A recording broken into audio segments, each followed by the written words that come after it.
నమస్కారం అండి. నేను doctor Sudhakar, interventional pain physician from Epione pain management centre. Osteo arthritis అంటే మోకాళ్ళ అరుగుదల.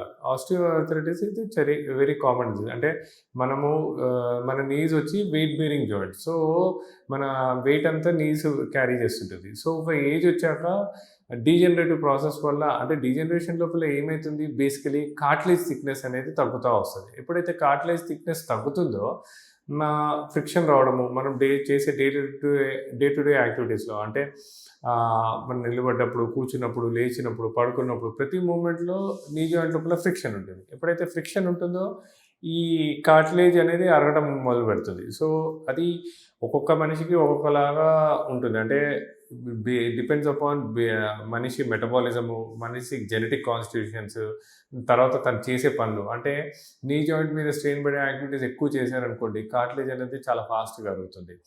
సో, అది అంటే ఫర్ ఎగ్జాంపుల్ లాంగ్ స్టాండింగ్ అవర్స్‌లో ఉండేవాళ్ళు అంటే టీచర్స్ కానీ, అంటే టీచింగ్ జాబ్‌లో ఉండేవాళ్ళు గానీ, పోలీస్ కానీ ఆర్ హెచ్ఆర్ వర్కర్స్ కానీ ఆర్ లాంగ్ డిస్టెన్స్ ట్రావెలింగ్ నడుచుకుంటూ వెళ్ళే వాళ్ళకి కానీ ఇది అరిగే ఛాన్స్ ఎక్కువ ఉంటుంది. సో, ఎప్పుడైతే కార్టిలేజ్ అరగడం మొదలు పెడుతుందో ఫస్ట్ ఇనీషియల్‌గా మనకి ఇనీషియల్ స్టేజెస్‌లో స్టిఫ్‌నెస్ అండ్ ఎక్కువ మైల్డ్ పెయిన్ అండ్ ఏ రోజైతే ఎక్కువ నడుస్తామో, ఏ రోజైతే ఎక్కువసేపు నిలబడతామో ఆ రోజు పెయిన్ రావడం మొదలుపెడుతుంది. సో, అన్‌ఫార్చునేట్‌లీ ఏంటంటే ఇలాంటి ఇనీషియల్ సిమ్టమ్స్‌ని చాలామంది నెగ్లెక్ట్ చేస్తుంటారు. అంటే స్టిఫ్‌నెస్సే కదా!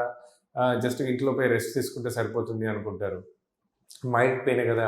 ఇవాళ ఎక్కువ నడిచినప్పుడే వచ్చింది కదా! అనుకుంటారు. కానీ ఇలా ఇనీషియల్ స్టేజెస్ లోపల ఎప్పుడైతే ఇలా ప్రాబ్లమ్ తోటి వచ్చిస్తారో వాళ్ళకి ఒకవేళ మాలాంటి పెయిన్ మేనేజ్మెంట్ సెంటర్స్‌లో చూసినట్టయితే వాళ్ళకి ఏమి ఇంటర్వెన్షన్స్ లేకుండా just quadriceps strengthening exercises and glucosamine tablets, కొద్దిగా కొలాజిన్ టాబ్లెట్స్ తోటి ఆ డీజనరేట్ అయిన కార్టిలేజ్‌ని కొద్ది వరకు మళ్ళా రీజనరేట్ చేయడానికి హెల్ప్ చేయొచ్చు. బట్ చాలా సార్లు ఈ ఇనిషియల్ సిమ్టమ్స్‌ని నెగ్లెక్ట్ చేస్తారు. నెక్స్ట్ ఏమైతుందంటే ఆ పెయిన్ అనేది డే టు డే రెగ్యులర్ యాక్టివిటీస్‌లో కూడా రావడం. అంటే కొద్దిసేపు ఎక్కువ నిలబడ్డా, కూర్చొని లేచినప్పుడు ఆర్ కొద్ది దూరం నడవగానే పెయిన్ రావడము, రాత్రిపూట అండ్ ఆ సివియారిటీని అలానే నెగ్లెక్ట్ చేస్తున్న కొద్దీ ఏమైతుందంటే ఆ పెయిన్ ఇంక్రీజ్ అవ్వడము. ఎప్పుడైతే కార్టిలేజ్ బాగా థిక్‌నెస్ తగ్గిపోయిందనుకోండి, లోపల ఇన్ఫ్లమేషన్ రావడము, సైనోవియల్ ఫ్లూయిడ్ సెక్రీషన్ తగ్గిపోతుంది. ఎందుకంటే సైనోవియల్ ఫ్లూయిడ్ ఆ లూబ్రికెంట్ అనేది కార్టిలేజ్ మంచిగున్నప్పుడే సెక్రీట్ అవుతుంది. ఎప్పుడైతే కార్టిలేజ్ డ్రై అయ్యి బాగా థిన్‌గా అయ్యి తక్కువైతుందో ఆ సైనోవియల్ ఫ్లూయిడ్ సెక్రీషన్ తగ్గిపోతుంది. అప్పుడు ఫ్రిక్షన్ ఎక్కువ అవుతుంది. అప్పుడు రొటీన్ యాక్టివిటీస్‌లోనే అంటే ఇంట్లో నడిచినా, జస్ట్ ఒక 1 ఫర్లాంగ్ నడిచినా, జస్ట్ ఒక 20 మినిట్స్, హాఫ్ అన్ అవర్ నిలబడ్డా రొటీన్ యాక్టివిటీస్‌లోనే పెయిన్ రావడము, ఆ పెయిన్ వల్ల నీస్ జాయింట్స్ చుట్టూ ఇన్ఫ్లమేషన్ రావడము, వాపులు రావడము, తర్వాత రాత్రి నిద్రలో డిస్టర్బ్ అవ్వడము, రాత్రి నిద్రలో ఈ మోకాలు తగిలినప్పుడు నిద్రపోవడం. సో, ఎప్పుడైతే ఇలాంటి సింప్టమ్ ఉంటాయో అది advanced stage of osteoarthritis.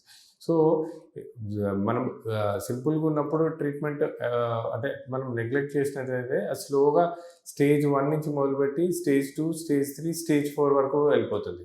But ఏ స్టేజ్‌లో అయినా మనము దాన్ని పెయిన్ మేనేజ్మెంట్ సెంటర్స్‌కి వచ్చినట్టయితే స్కాన్ చేసి ఎంత డ్యామేజ్ ఉంది, లోపల ఎంత ఇన్ఫ్లమేషన్ ఉంది, లోపల కార్టిలేజ్ థిక్‌నెస్ ఎంతుంది అని చూశాక నిర్ధారణకొచ్చాక పీఆర్‌పీ పద్ధతి ద్వారా వెదర్ 2 సిట్టింగ్స్ కానీ, 3 సిట్టింగ్స్ కానీ, 4 సిట్టింగ్స్ కానీ అంటే మన రక్త కణాల్లో ఉన్న గ్రోత్ ఫ్యాక్టర్స్‌ని ప్రాపర్‌గా ఎక్స్ట్రాక్ట్ చేసి దాన్ని ఇమేజ్ గైడెన్స్ తోటి ఎక్కడ ప్రాబ్లమ్ ఉందో ఇంజెక్ట్ చేయడం ద్వారా ఆ డ్యామేజ్ అయిన కార్టిలేజ్‌ని రీజనరేట్ చేయొచ్చు. ఆ డ్యామేజ్ అయిన కార్టిలేజ్‌ని ఎప్పుడైతే రీజనరేట్ చేస్తామో అది స్లోగా మళ్ళా లూబ్రికేషన్ సెక్రీట్ చేయడము, ఆ లూబ్రికేషన్ సెక్రీట్ చేయడంతో పాటు అక్కడ ఫ్రిక్షన్ తగ్గియడము, రేంజ్ ఆఫ్ మూవ్‌మెంట్స్ ఇంక్రీజ్ చేస్తుంది. ఇంకోటి డ్యామేజ్ అయిన కార్టిలేజ్‌ని ఇంక్రీజ్ చేయడమే కాకుండా నీ జాయింట్ సపోర్టింగ్ స్ట్రెంత్ అంటే ఈ క్వాడ్రిసెప్స్ మజిల్స్ కానీ, ఈ లిగమెంట్స్ కానీ, టెండాన్స్‌ని కానీ ఫోకస్డ్‌గా ఎక్సర్సైజ్ చేసుకున్నట్టయితే ఇలా ఆస్టియో ఆర్థరైటిస్‌తో బాధపడే వాళ్ళకి ఒక మంచి పరిష్కారం. అంటే